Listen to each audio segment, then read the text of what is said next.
Bom dia, meus amigos.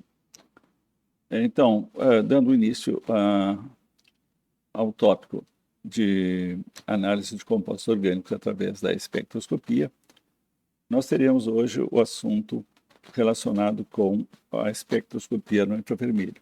Vamos falar num breve histórico a respeito desses compostos.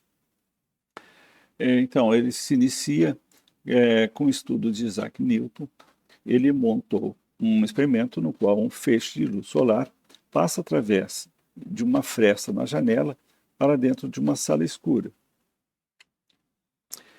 Então, posteriormente, ele coloca um prisma no caminho desse feixe de luz branca e Newton verifica que essa luz se decompõe em 7 diferentes cores, que vão do vermelho até o violeta. A luz violeta era a que sofria maior desvio, enquanto que a luz vermelha ela sofre um desvio menor.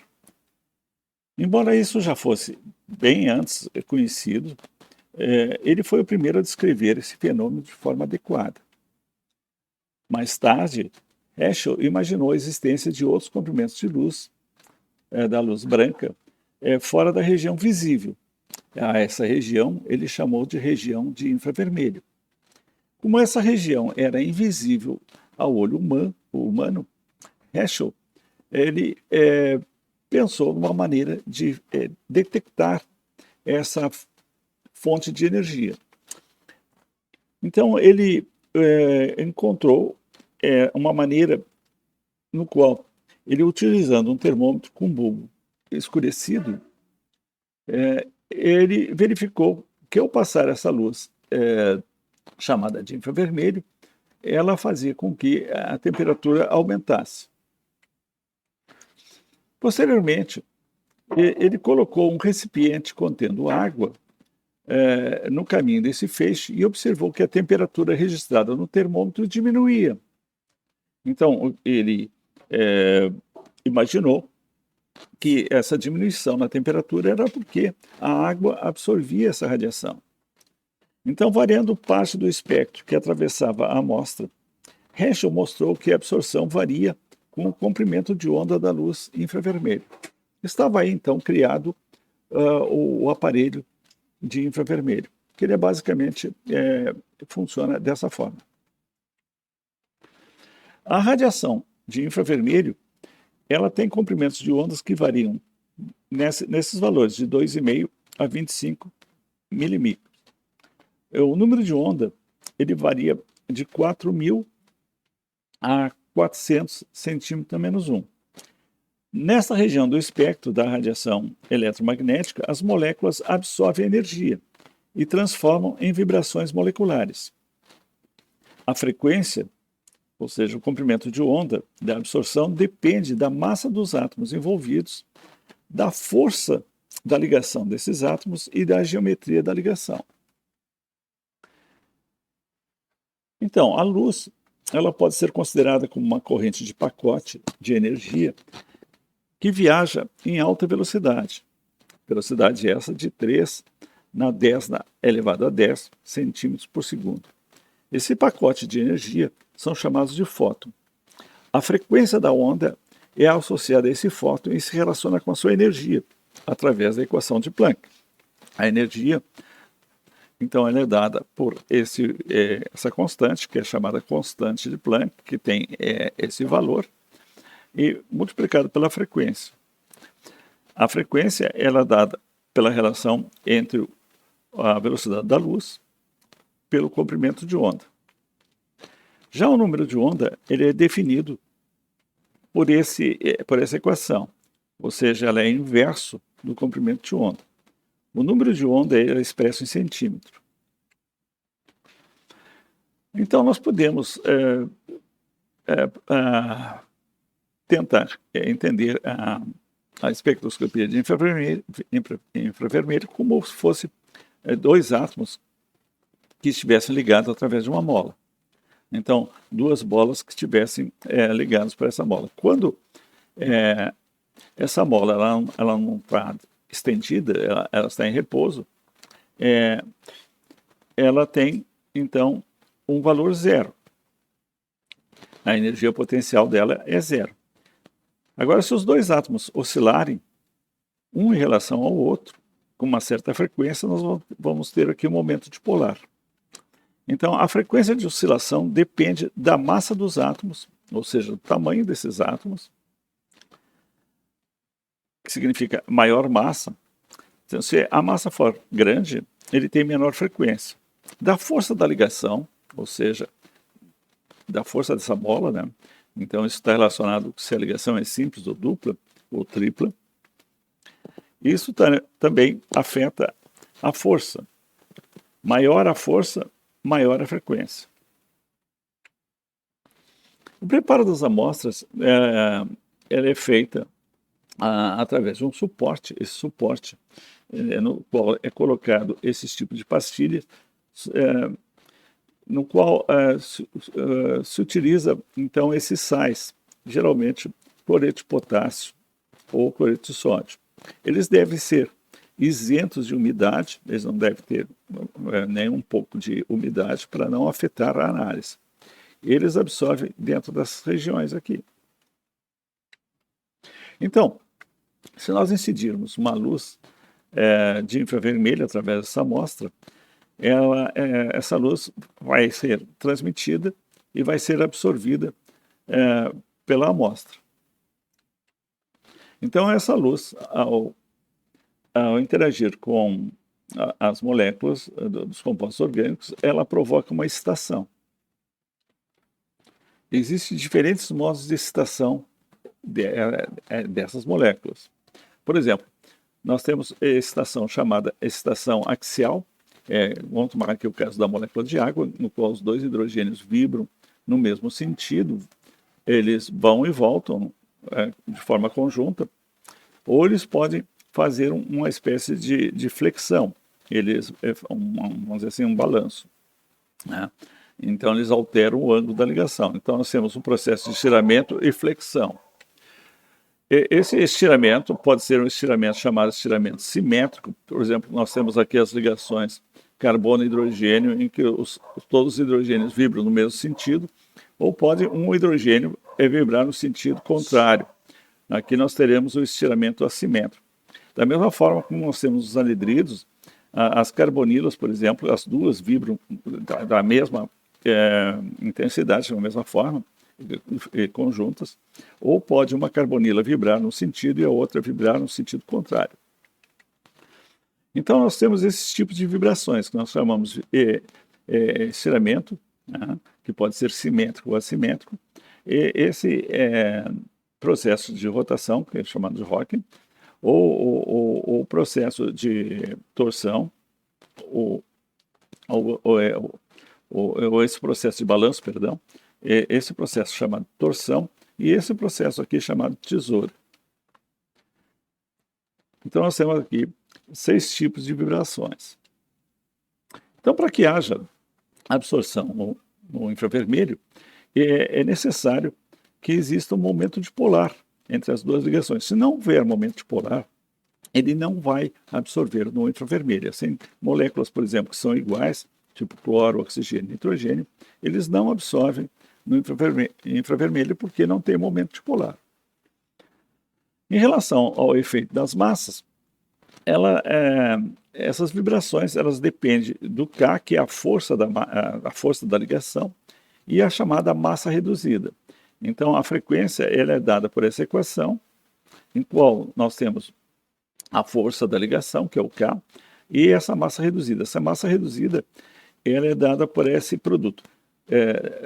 O produto da massa de um átomo multiplicado pela massa do outro, dividido pela massa de um dos átomos mais a soma do outro átomo.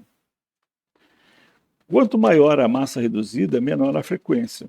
Então, se essas massas aqui forem grandes, né, se elas forem grandes aqui, nós vamos ter uma massa, um valor aqui que vai fazer com que a frequência reduza.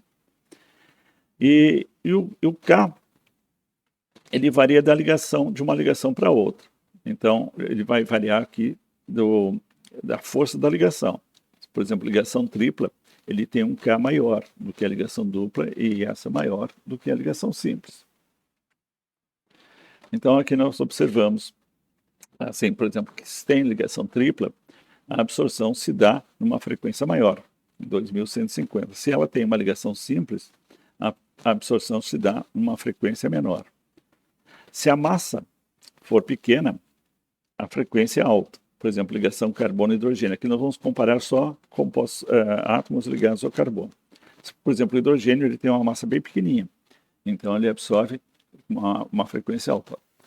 Já quando nós temos um átomo com peso grande, que é o caso do iodo, a frequência diminui, né? Então, em relação aos desdobramentos do efeito de massa, nós temos um processo chamado de estiramento e também de dobramento. Estiramento, nós sabemos que essa ligação vai e volta. E na ligação do dobramento, o hidrogênio sobe e desce. Também o K depende da hibridização, como nós vimos antes. Se ele tiver uma ligação tripla, ele tem uma força maior, né, do que quando tem uma ligação simples. Então, a ligação SP, ela tem um K maior do que o SP2, maior do que SP3.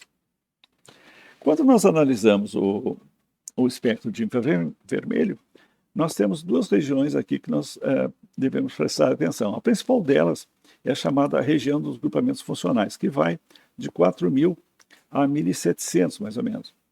E nessa região aqui nós temos essas bandas aqui, que são desses grupamentos funcionais. Então nós podemos caracterizar os compostos orgânicos pela presença desses grupamentos funcionais, que vão aparecer aqui nesse espectro em diferentes regiões. Já nessa região aqui, que vai de 1.300 a mais ou menos 700 centímetros a menos 1, é a região chamada de impressão digital. As bandas, nesse caso, dependem das moléculas como um todo, e não do grupamento funcional em si. Então, todos os hidrocarbonetos, aliás, todos os compostos orgânicos, inclusive os hidrocarbonetos, têm a ligação carbono-hidrogênio. Quando nós temos ligações carbono-hidrogênio do tipo sp3, o valor dele é abaixo de 3.000. Quando for do tipo sp2, ele já está um pouco acima, porque ele tem maior força, né? Então ele absorve aqui nessa região de 3.100 a 3.000. E quando ele for do tipo sp, ele já absorve um pouco mais acima, numa frequência maior, de 3.300. Isso permite diferenciar, por exemplo, se o carbono é sp2, sp3, ou sp2 ou sp. Então, os alcanos, por exemplo, eles absorvem um pouco abaixo de 3.000. Então, se nós fizermos uma comparação do alceno com o alcano, nós vamos observar aqui que nós temos uma absorção um pouco acima de 3.000. Isso aqui é próprio já de ligação dupla, né? Aqui em torno de 3.080, perto de 3.100. Aqui essa absorção da ligação carbono-hidrogênio é própria de ligação dupla. Essas absorções que aparecem aqui são outras estruturas de carbono e hidrogênio presentes nos alcenos, né? Carbono sp3. E essas bandas aqui aparecem, por exemplo, abaixo de 3.000. Então, quando a ligação for sp3, ela está abaixo de 3.000. Quando for sp2, ela está um pouco acima. E quando for sp, ela está bem mais acima. Então, por exemplo, no caso dos alcinos, ela já aparece em 3.300, aqui acima de 3.300. Bom, os álcoois, eles têm uma banda característica que é essa banda que vai dessa região aqui de 3.500 a mais ou menos 3.200, porque os álcoois, nós temos esse estiramento da ligação OH, eles formam pontos de hidrogênio. Aqui nós temos as bandas características de carbono e hidrogênio, e aqui nós temos outra banda importante, que é a ligação carbono-oxigênio, né, que caracteriza a ligação do oxigênio ao carbono, que está presente nos álcoois. E ela dá acima de 1.100, mais ou menos. Já os ácidos carboxílicos, eles apresentam uma banda de hidroxila bem larga. Essa banda de hidroxila larga, que é diferente dos álcoois, se deve ao fato de que os ácidos carboxílicos eles formam dímeros. E outra característica que tem os ácidos carboxílicos é a carbonila. A carbonila está presente, por exemplo, também em grupamentos como aldeídos, como cetonas, que é essa banda aqui profunda, que tem um momento dipolar muito grande. Então, essa banda da carbonila associada a essa banda larga, por exemplo, de hidroxila, ela é própria de ácidos carboxílicos. Cetonas tem essa banda da carbonila, ela aparece em 1718, da mesma forma como os aldeídos. Os aldeídos se diferem das cetonas por ter uma ligação carbono-hidrogênio, ligado à carbonila. E ele dá uma frequência um pouquinho mais alta do que a cetona. Mas isso a gente determina através de tabelas. Então, quando nós temos comprimentos de onda mais para a direita, isso está relacionado com a frequência mais baixa. Então, é a menor força da ligação, a força da ligação é menor, por exemplo, na ligação carbono-carbono, comparada com uma ligação dupla, carbono-dupla, ele dá uma banda mais para baixo, mais para a direita, porque a força da ligação ela é menor do que a ligação dupla. Tá? E depende também da massa. Né? Se nós tivermos, por exemplo, grupamentos ligados aqui que são pesados, por exemplo, tipo do iodo, ele vai dar abaixo de 1000. Agora, frequências mais altas estão ligadas com a maior força da ligação e com a menor massa. Então, massas pequenas, por exemplo, de ligações, eles dão bandas com frequências altas, acima de 3000. E também a força da ligação, se ela é dupla ou tripla, ela força as bandas a aparecerem nessa região. Então, nós temos que a energia é maior com maior frequência e com maior número de onda. Então, somente ligações que produzem uma mudança no momento dipolar, elas são observadas como sinais no espectro. Então, para que apareçam essas bandas, elas têm que ter momentos dipolares que elas absorvam a radiação do infravermelho. Esse aqui é o caso da molécula da ciclohexanona, que nós temos a ligação carbonila, que ela é intensa porque o momento dipolar da ligação carbono-oxigênio ela é muito forte. E aqui nós temos as ligações carbono-hidrogênio dos anéis aromáticos. Nessas regiões aqui que não aparece nada, ele não absorveu esses compostos, as ligações aqui não absorveram as energias do infravermelho. Então nós temos tabelas que normalmente se utiliza, frequentemente se utiliza para fazer análise desses compostos. Assim nós temos para a hidroxila de álcool, nesse valor de 3.200 a 3.600, a hidroxila de ácido carboxílico ele é mais larga, ela vai nessa região aqui. Da ligação nitrogênio-hidrogênio nós temos aqui acima de 3.300. E aqui as ligações normais de carbono, hidrogênio de carbono SP, SP2 e SP3.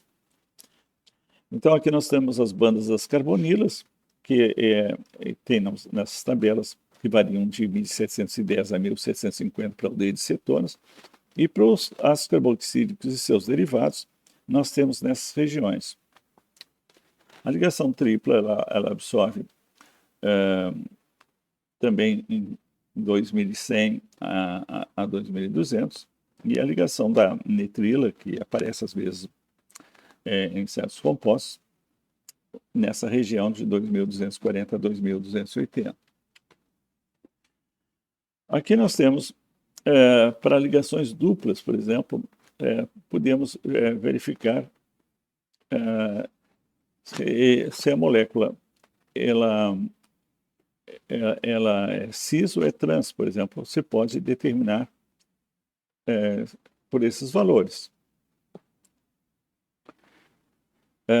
Também para anéis aromáticos, nós temos valores que podem permitir identificar se o composto ele é monossubstituído, o seu anel aromático só tem um grupamento substituindo o hidrogênio, ou se ele é orto substituído se ele está na posição 1, 2, na posição 1, 3 ou na posição 4. Então, por esses valores aqui, nós podemos caracterizar se o composto ele é orto, meta ou para. Nos hidrocarbonetos, além do processo de estiramento, nós temos essas deformações angulares. Essas deformações angulares, elas aparecem nessas regiões de 1375, 1450, então, abaixo de 1400. Então, são outros tipos de movimento aqui da ligação carbono-hidrogênio. Nos hidrocarbonetos aromáticos, então, esses valores permitem caracterizar. Então, todas as ligações de carbono, hidrogênio e anéis aromáticos são carbonos do tipo sp2. Portanto, eles absorvem numa região acima de 3.000. Né? E nós podemos saber se o composto ele é monossubstituído, ortosubstituído, meta ou para-substituído dentro dessas faixas aqui. Então, nós podemos ter agora uma ideia melhor de quais são as substituições que estão presentes no anel aromático.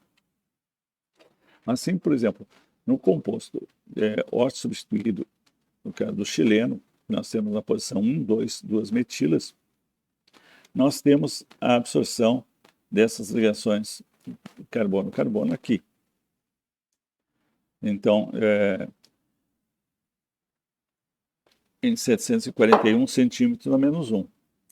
Aqui nós temos os estiramentos de carbono e hidrogênio da sp3 e um pouco acima das ligações carbono, hidrogênio e sp2 do anel. Então, os álcoois e fenóis, as bandas principais são a banda da hidroxila e da carbonila. Da hidroxila, ela ocorre em torno de 3.300 e da ligação carbono-oxigênio nessa região de 1.260. Então, aqui nessa molécula aqui é o álcool benzílico, nós temos aqui a absorção da ligação OH, que está ocorrendo aqui, então, vejam, é uma banda um pouco larga, mas ela não é tão larga quanto dos ácidos carboxílicos, e é uma banda característica do grupamento OH de álcool. Aqui nós temos as bandas de ligação carbono, hidrogênio sp3, que está abaixo de 3.000, e carbono, hidrogênio sp2. Aqui nós temos a banda importante, que é a banda da ligação oxigênio-carbono, que ocorre nessa região aqui um pouco acima de 1.000. Os compostos carbonilados, a posição dos grupamentos geralmente é em torno lá da região de 1.700, mas ele varia um pouco, dependendo dos grupamentos vizinhos, das conjugações, das ligações de hidrogênio, ou se tiver tensão de anel, ou o estado físico da amostra, se ela estiver mais concentrada ou mais diluída. Então, cetonas, por exemplo, absorvem em torno aqui de 1.715, já os aldeídos, eles absorvem em torno de 1.680, perdão, aqui nós temos o composto da acetofenona.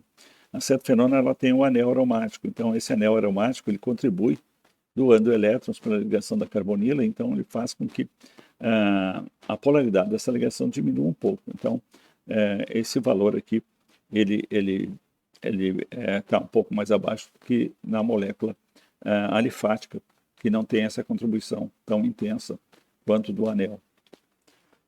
Então, a presença do anel aqui afeta um pouco a posição da carbonila nas cetonas, não muito, né?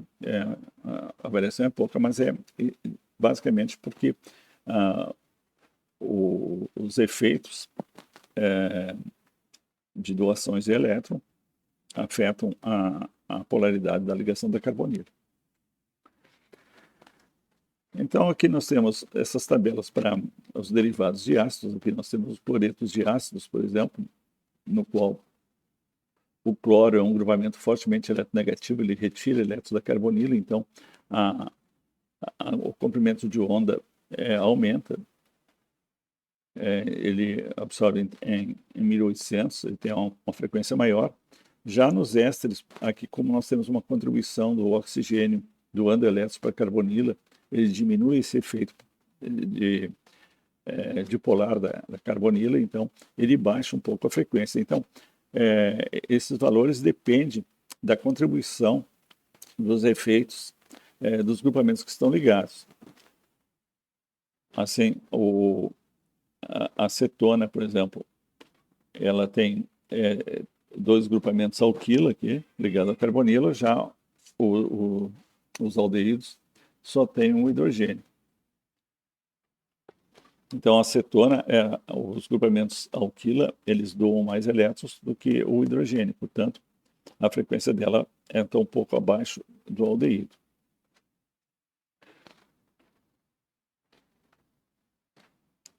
Aqui nós temos a frequência dos ácidos carboxílicos, nós já vimos. A amida, por exemplo, o nitrogênio também faz essa contribuição de doação de elétrons para a carbonila, então a frequência diminui. Nos anidrídeos, nós temos duas carbonilas, então nós vamos observar nos anidrídeos duas bandas características nas carbonilas, uma em 1810 e outra em 1760. Então, aqui nós temos um exemplo para cloreto de ácido, como nós já vimos, que o cloro é um grupamento que retira elétrons, então ele dá uma absorção um pouquinho mais acima. Já os anidrídeos aqui, nós temos essas duas bandas aqui características desses dois grupamentos. Os aldeídos, eles têm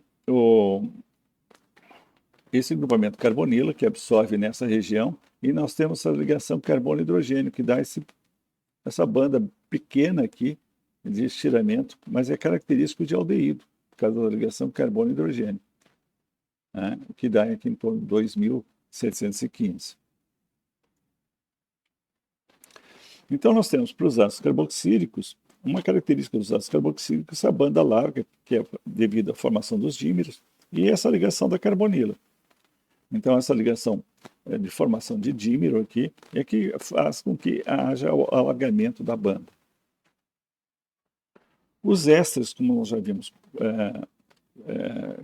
conversado, nós temos aqui a ligação da carbonila e aqui nós temos a contribuição de doação de elétrons do anel para o grupamento éster, que faz com que a banda ela tenha uma frequência mais baixa. E aqui nós temos a ligação oxigênio-carbono. Nas amidas, nós temos as bandas da ligação nitrogênio e hidrogênio. Se ela for primária, nós temos duas bandas, né? Uma banda em 1650 e outra banda em 1640. Todas elas vão ter a ligação da carbonila, que é característico. Então, a amida ela absorve em 1650, que é a ligação da carbonila. E essa ligação nitrogênio-hidrogênio, ela dá uma absorção aqui nessa região, que é em torno de, como tem dois hidrogênios, esses dois hidrogênios absorvem a radiação do infravermelho e eles aparecem com essas duas bandas, em 3.350 e 3.200. Quando ela é uma amida secundária, nós temos, além da ligação da carbonila, nós temos só uma banda aqui, né? E quando ela é terciária, não aparece banda. Não tem aqui essa vibração da ligação nitrogênio-hidrogênio na ligação terciária. Então, na amida primária, que aparecem essas duas bandinhas aqui, próprias da ligação nitrogênio-hidrogênio. E aqui nós temos a ligação da carbonila de amida primária. Aqui novamente mostrando a amina primária com essas duas bandas, né? Aqui são as ligações carbono e hidrogênio de sp3, e nós temos